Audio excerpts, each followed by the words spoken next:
Chicken biryani சாப்பிட்ருக்கீங்க, mutton biryani சாப்பிட்ருப்பீங்க, egg biryani, குஷ்கா கூட சாப்பிட்ருப்பீங்க. சேப்பங்கிழங்கு பிரியாணி சாப்பிட்ருக்கீங்களா? இது எப்படி செய்யணும்னு சொல்கிறேன், வாங்க வீடியோக்குள்ளே போகலாம். எப்போவுமே சேப்பங்கிழங்கு நீங்கள் கட் பண்ணி சுடு தண்ணியில் பாயில் பண்ணி எடுத்துக்கங்க. ஏன்னா அந்த அரிப்பு தன்மை, இந்த குழகப்பு தன்மை கொஞ்சம் அடங்கும். அதுக்காக தான் இன்றைக்கி morning tiffin idli and sambar தான் ரெடி பண்ணேன். என்னடா இவ புதுசாக சேப்பங்கிழங்கு பிரியாணின்னு சொல்கிறாளே அப்படின்னு பார்த்தீங்களா, சேப்பங்கிழங்கை வச்சு நம்ம புளிக்குழம்பு செய்வோம், இல்லாட்டி சாம்பார் செய்வோம்.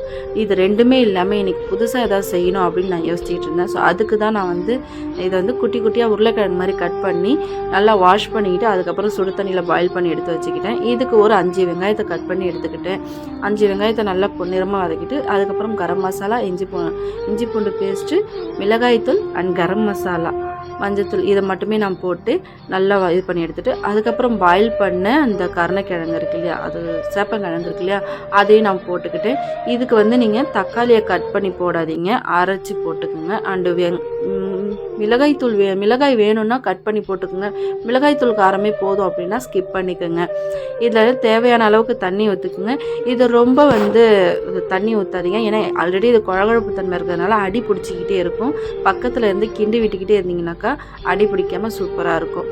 ஸோ இந்த மாதிரி ஒரு தடவை செஞ்சு இதில் நீங்கள் சாப்பாடு கலக்கி பாருங்கள், பிரியாணி மாதிரி செம்ம டேஸ்ட்டாக இருக்கும். ஸோ இன்றைக்கி நான் இது கிரேவி அண்டு ரச சாதம் தான் வைக்கலான்னு ட்ரை பண்ணேன். பட் இது பிரியாணி லெவலுக்கு வரும் அப்படின்னு நான் எதிர்பார்க்கவே இல்லை. ஸோ அந்த அளவுக்கு டேஸ்ட்டாக இருந்துச்சு.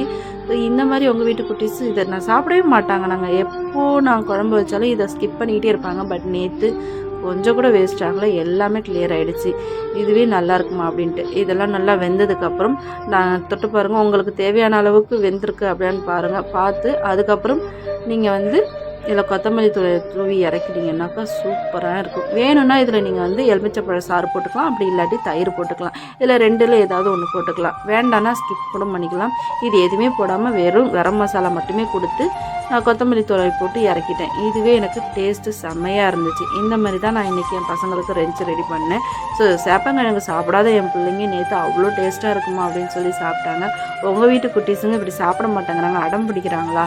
ஸோ இந்த காய்கறியை சாப்பிட மாட்டேங்கிறாங்களோ அதெல்லாம் நீங்கள் இந்த மாதிரி கட் பண்ணி இப்படி டிஃப்ரெண்ட்டாக செஞ்சு கொடுத்து பாருங்கள். பசங்க மிச்சம் வைக்காமல் சாப்பிட்டு வருவாங்க.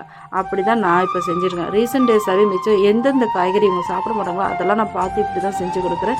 ஸோ மிச்சம் வைக்காமல் சாப்பிட்றாங்க. பசங்க சாப்பிட்றதுல டேஸ்ட் கிடையாது, நம்ம செஞ்சு கொடுக்குறதுலாம் இருக்குது அவங்க காய்கறி எடுத்துக்கிறது. இந்த வீடியோ பிடிச்சிருந்தா லைக் அண்ட் ஷேர் பண்ணிக்கோங்க. மறக்காமல் சேனலை சப்ஸ்கிரைப் பண்ணுங்கள். தேங்க்ஸ் ஃபார் வாட்சிங்.